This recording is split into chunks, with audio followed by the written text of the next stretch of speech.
Bienvenue dans le débrief de ce Grand Prix de Belgique qui a lieu le week-end dernier. C'était le dernier Grand Prix avant la trêve estivale. On va revenir là-dessus. N'oubliez pas de liker, partager, commenter, surtout vous abonner à la chaîne, c'est très important. On est parti. Tout d'abord un point sur le classement de la course. Max Verstappen vainqueur devant Sergio Pérez et Charles Leclerc. Hamilton 4ème, Alonso très bon 5ème devant George Russell 6ème, Lando Norris 7ème. Esteban Ocon, très bon 8ème devant Lance Stroll, et Yuki Tsunoda qui score un petit point pour AlphaTauri.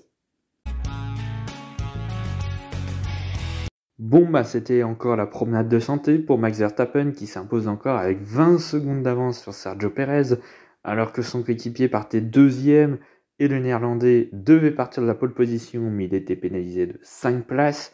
Finalement il part 6ème. Voilà, au final, ça change rien. Il a gagné quand même. Il a mis un peu plus de temps pour reprendre la tête de la course. Une bonne vingtaine de tours. Peut-être même pas, je sais même plus.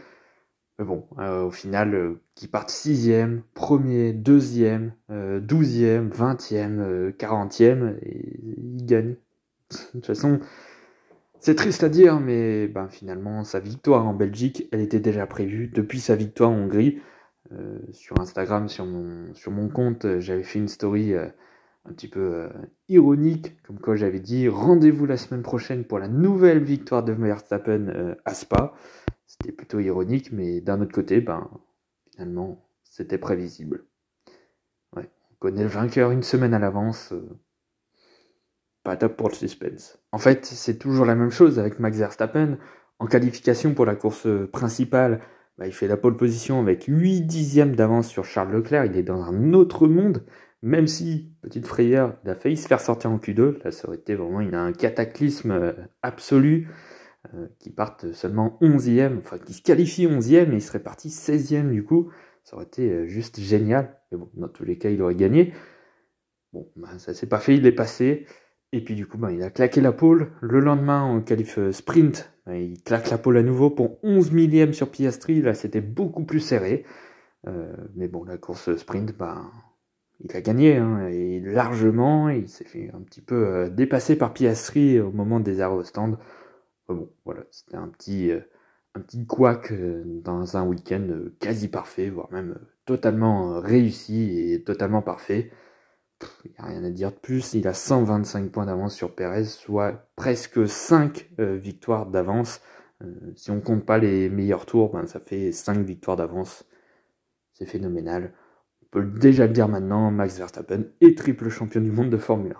Je pense que ça fait pas trop de doute. Attention, record en vue aux Pays-Bas chez lui, il pourrait égaler le nombre de victoires consécutives en Formule 1, 9, qui est à l'actif de Sébastien Vettel depuis 2013 avec ses 9 victoires en fin de saison qui étaient complètement dingues. Verstappen, il va très certainement les égaler à domicile à Zandvoort dans un mois.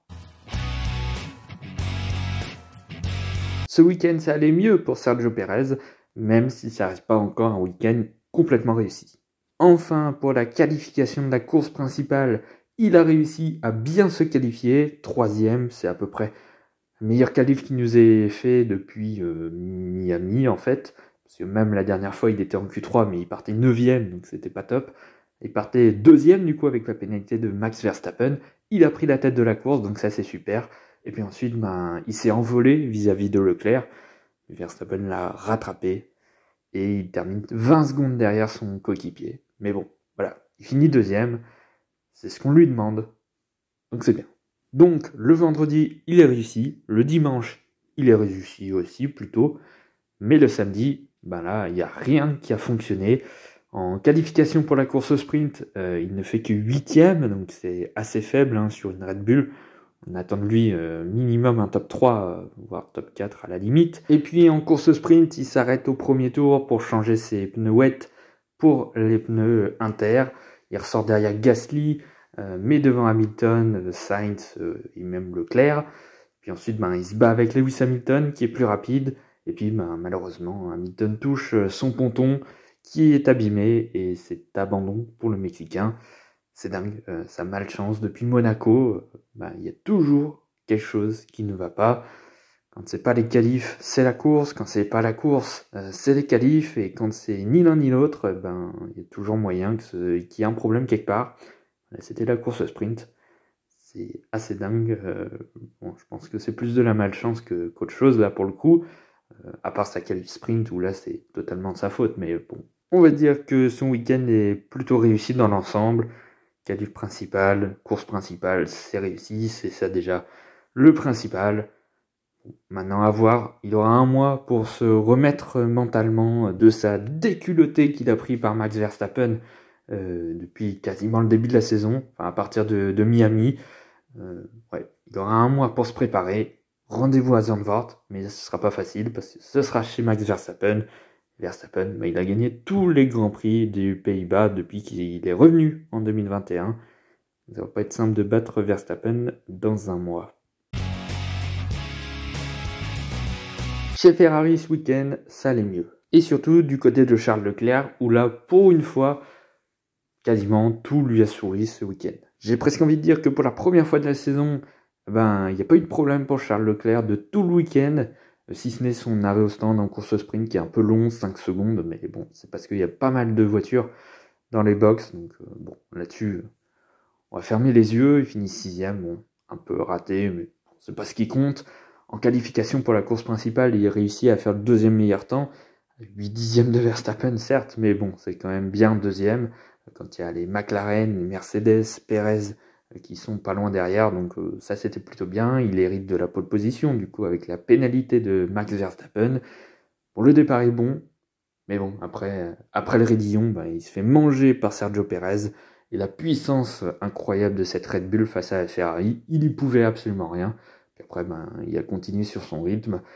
Il a fait sa course normalement, sans embûche. Il s'est fait passer par Verstappen après une petite dizaine de tours. Voilà, c'est totalement normal. Et puis même lui disait qu'il allait être en tête de la course. Il allait essayer d'être en tête de la course, mais il ne savait pas vraiment pour combien de temps. Pour lui, il allait tenir 2-3 tours. Même pas. Non, en tout cas, dans sa course, il n'y a pas eu d'embûche, pas de problème au stand, pas de problème sur son rythme. Non, rien à dire. C'est un week-end, l'un des meilleurs week-ends de Leclerc avec l'Azerbaïdjan, je pense. Donc c'est bien, et ça rassure un petit peu les troupes avant la trêve estivale. Donc ça, c'est plutôt bien. Par contre, pour Carlos Sainz, l'addition est beaucoup plus salée, et je pense que je vais en parler un petit peu plus tard dans une dernière partie consacrée notamment au premier virage entre Sainz et Piastri.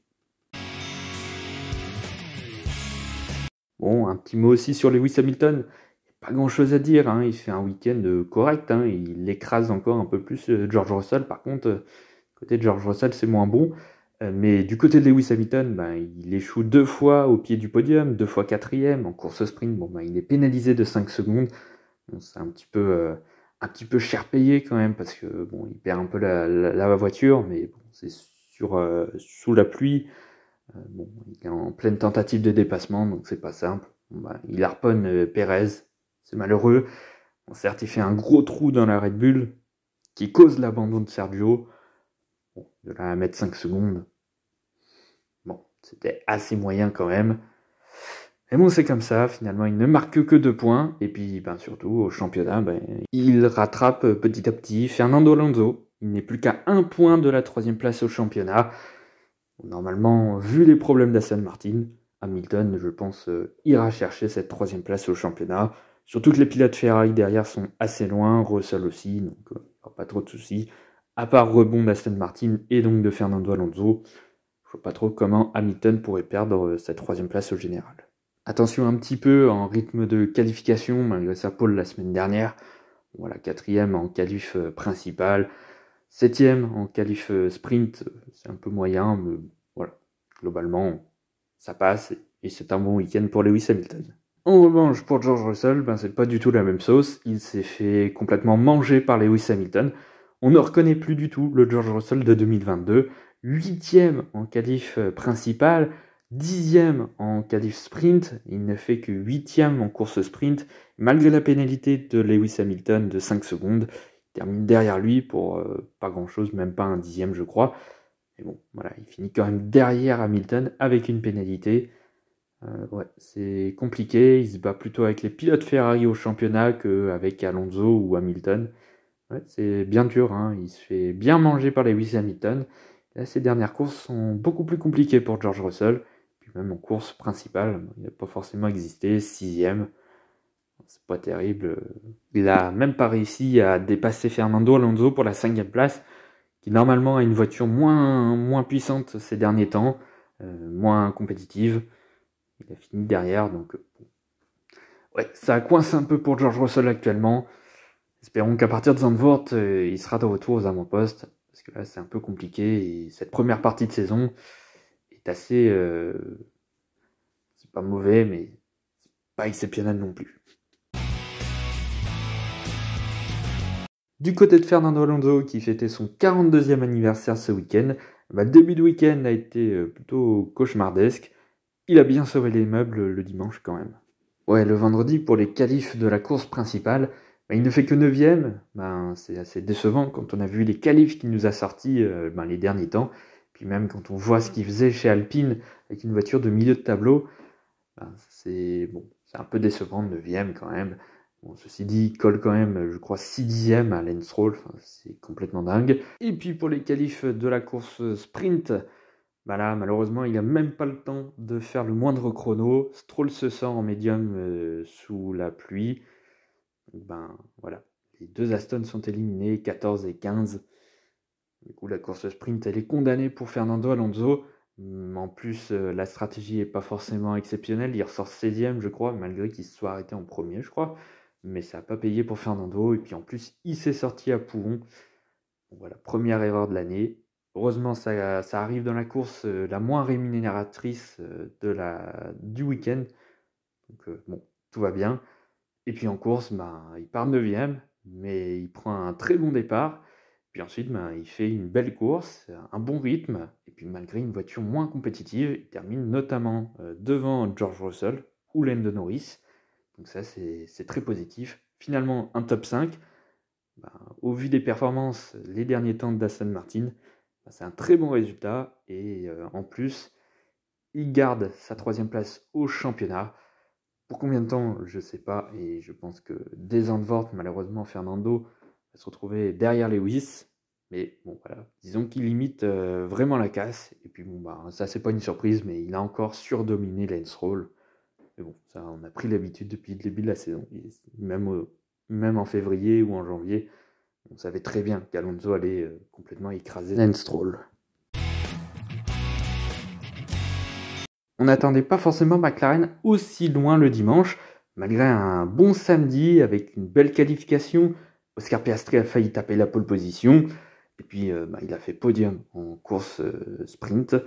Lando Norris a été un peu plus compliqué, 6ème en course sprint, c'est globalement bien, même s'il était dominé par Oscar Piastri. Puis la course principale a été assez compliquée pour lui, on l'a même retrouvé à un moment 16ème. Là, j'ai plus l'impression qu'il a fait la première partie de course au fond du peloton. Il se faisait dépasser vraiment par tout le monde. C'était incroyable. J'ai même cru que on revenait en début de saison. Norris n'allait pas finir mieux que 13, 14, 15e. Heureusement, tout s'est bien embriqué, on va dire. Au final, il finit 7e. C'est un moindre mal. Mais bon, quand on voit les 3 derniers week-ends de McLaren, 7e, maintenant c'est décevant pour Lando Norris. Bon, petit faux pas, je ne saurais pas comment expliquer un peu ça. Sur le sec, McLaren a eu un peu plus de soucis. Bon, après, disons que McLaren court après les podiums plus qu'après les points au championnat. Donc voilà, une petite bévue. Il n'y a pas de conséquences au championnat. Alpine est très loin, Ferrari est très loin. Au championnat des pilotes, je pense que Norris, s'il peut aller rechercher les pilotes Ferrari ou Russell, c'est très bien. Mais s'il ne le fait pas... honnêtement, c'est pas trop grave. Non, le principal pour McLaren, ça va être de revenir au top niveau. C'était le cas les 3 derniers week-ends. Pas ce week-end-là, malheureusement. Donc, à voir ce qui se passera à Zandvoort. Bon, globalement, McLaren est encore dans le coup. Bon, je sais pas ce qui s'est passé en course, mais ils n'avaient pas forcément beaucoup de rythme. Enfin, un week-end où ça allait bien chez Alpine. Ils marquent des points sur les 2 courses. Et puis en plus, ils ont fait un podium magnifique à la stratégie, certes, mais Gasly fait 3e en course sprint. Excellent. Malheureusement, il prend un bon départ. Enfin, heureusement, pour ça, il prend un bon départ. Mais malheureusement, c'est gâché par le problème de Scarpiastri qui reste un petit peu sur la trajectoire. Gasly est freiné complètement jusqu'au raidillon. Du coup, tous ceux qui sont sur la droite lui repassent devant et il se retrouve 16e au premier tour. Bien dommage, du coup, il doit faire une grosse remontée. Il fait un long relais en pneus soft parce que Alpine pensait que la pluie allait arriver plus intensément. Elle est arrivée, mais pas assez fort. Du coup, il a dû s'arrêter un peu plus tard avec des pneus très usés, des pneus soft très usés. Il a fait sa petite remontée ensuite. Au final, il finit 11e à la porte des points. Il n'a pas réussi à aller chercher Yuki Tsunoda à la fin de course. C'est bien dommage. Au final, on va retenir de ce week-end de Pierre Gasly son magnifique podium le samedi. C'est génial pour Alpine. Ça remet un petit peu de morale dans l'équipe. Dans un week-end qui n'a pas été facile avec l'annonce d'Otmar Szafnauer, Alan Perman, Pat Free qui s'en vont. En plus de Laurent Rossi. Donc, il y a beaucoup de changements chez Alpine, donc c'est pas simple cette situation pour les pilotes aussi. Bon, voilà, de ce week-end, on va plus retenir le podium de Gasly en course sprint que la course principale. Il y a encore beaucoup de malchance chez Pierre Gasly, il y a eu beaucoup de malchance depuis le début de la saison pour Pierre Gasly.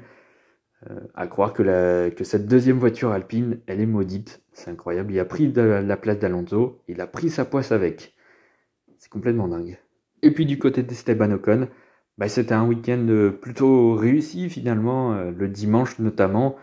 Voilà, ses qualifications n'ont pas été forcément très réussites. La qualif pour la course sprint 9e, c'est pas si mal. Mais bon, Gasly se qualifie quand même devant.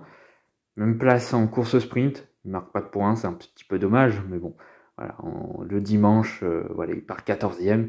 Au final, il score 4 gros points pour Alpine. Donc ça c'est bien, il fait une belle remontée. Avec un super dépassement sur Yuki Tsunoda. C'était une très belle course de la part d'Esteban Ocon. Au total, le team empoche 10 points de ce week-end belge. C'est déjà mieux que les 2 derniers week-ends qui étaient avec un 0 pointé. Et puis pour terminer, mention spéciale à Yuki Tsunoda qui fait une très belle course et qui score un petit point pour AlphaTauri. On sait que pour l'équipe italienne, la voiture elle est complètement ratée. Donc chaque petit point, c'est un petit succès et une petite victoire pour cette équipe. Donc voilà, Yuki Tsunoda qui reste le seul pilote AlphaTauri à avoir marqué des points cette saison. Ni De Vries ni Ricciardo n'ont réussi à faire cela. Et puis en plus, malgré en qualification, il se fait battre quand même par Ricciardo assez franchement en qualif pour la course sprint surtout. En course sprint aussi, un mauvais samedi pour Yuki Tsunoda où il s'est fait complètement larguer par Daniel Ricciardo. Notamment, je crois qu'il spin pendant la safety car, enfin à la fin de la safety car dans le dernier virage. C'est des erreurs à ne pas trop faire quand on a un équipier comme Ricciardo. Mais bon, il a vite mis les pendules à l'heure le lendemain. Il a complètement dominé Daniel Ricciardo qui était un petit peu nulle part sur cette course. Voilà, Tsunoda il fait une très très belle course, il s'est même retrouvé 6e à un moment donné. Donc, très très belle course de la part du japonais. Maintenant, je vous affiche les notes que j'ai données aux pilotes et aux équipes pour ce Grand Prix de Belgique. N'hésitez pas à faire pause si vous voulez voir un petit peu plus en détail les notes. Et puis nous, on passe tout de suite au championnat. Au championnat des pilotes, Max Verstappen il conforte encore plus son avance. 125 points sur Sergio Pérez. C'est quasiment 5 victoires d'avance, c'est complètement fou. Fernando Alonso ne tient plus que sa 3e place que pour un petit point face à Lewis Hamilton. Ça va être très dur de la conserver malheureusement. Charles Leclerc fait le grand saut de la 7e à la 5e place. Il dépasse George Russell à égalité de points, mais surtout son coéquipier Carlos Sainz pour la première fois de la saison. Lando Norris conserve sa 8e place et creuse l'écart avec Lance Stroll. Esteban Ocon garde sa 10e place grâce à ses points en course principale. Piastri est toujours pas si loin en 11e place. Au championnat des constructeurs, Mercedes est 2e. Ils ont creusé beaucoup d'écart avec Aston Martin. Il y a maintenant 51 points entre l'équipe allemande et l'équipe britannique qui revoit revenir Ferrari petit à petit. Plus que 5 points d'écart entre les deux constructeurs. McLaren est 5e, attention, ils sont pas si loin que ça, ils ne sont qu'à 88 points de Ferrari. Si McLaren est en grande forme en deuxième partie de saison, attention. Alpine conserve la 6ème place. Puis derrière, Williams, Haas et Alfa Romeo conservent leur position. AlphaTauri score un petit point, le premier depuis le Grand Prix d'Azerbaïdjan. Bon, à partir de maintenant, j'ignore Red Bull parce que bon, voilà, 256 points d'avance. Voilà, ils sont champions du monde. Voilà, c'est la fin de ce débrief du Grand Prix de Belgique. On se retrouve dans quelques jours, normalement pour une petite vidéo sur les transferts MotoGP pour la saison 2024. Après, ce sera le bilan de cette première partie de saison de Formule 1. Alors, je sais pas encore sous quelle forme je vais faire. Je pense pas que je vais faire une vidéo par écurie comme je pensais le faire et comme je l'ai fait pour la MotoGP. Je crois que je vais faire une vidéo globale. Je pense que ce sera plus vite et puis en plus, ça me fera moins de travail. Et puis je pourrais faire d'autres sujets de vidéo surtout. Parce que c'est un petit peu chiant, hein. J'enchaîne les débriefs, les bilans. C'est un peu particulier au bout d'un moment. Bon, voilà. N'oubliez pas de liker, partager, commenter. Surtout vous abonner à la chaîne, c'est très important. Moi je vous dis à bientôt sur la chaîne.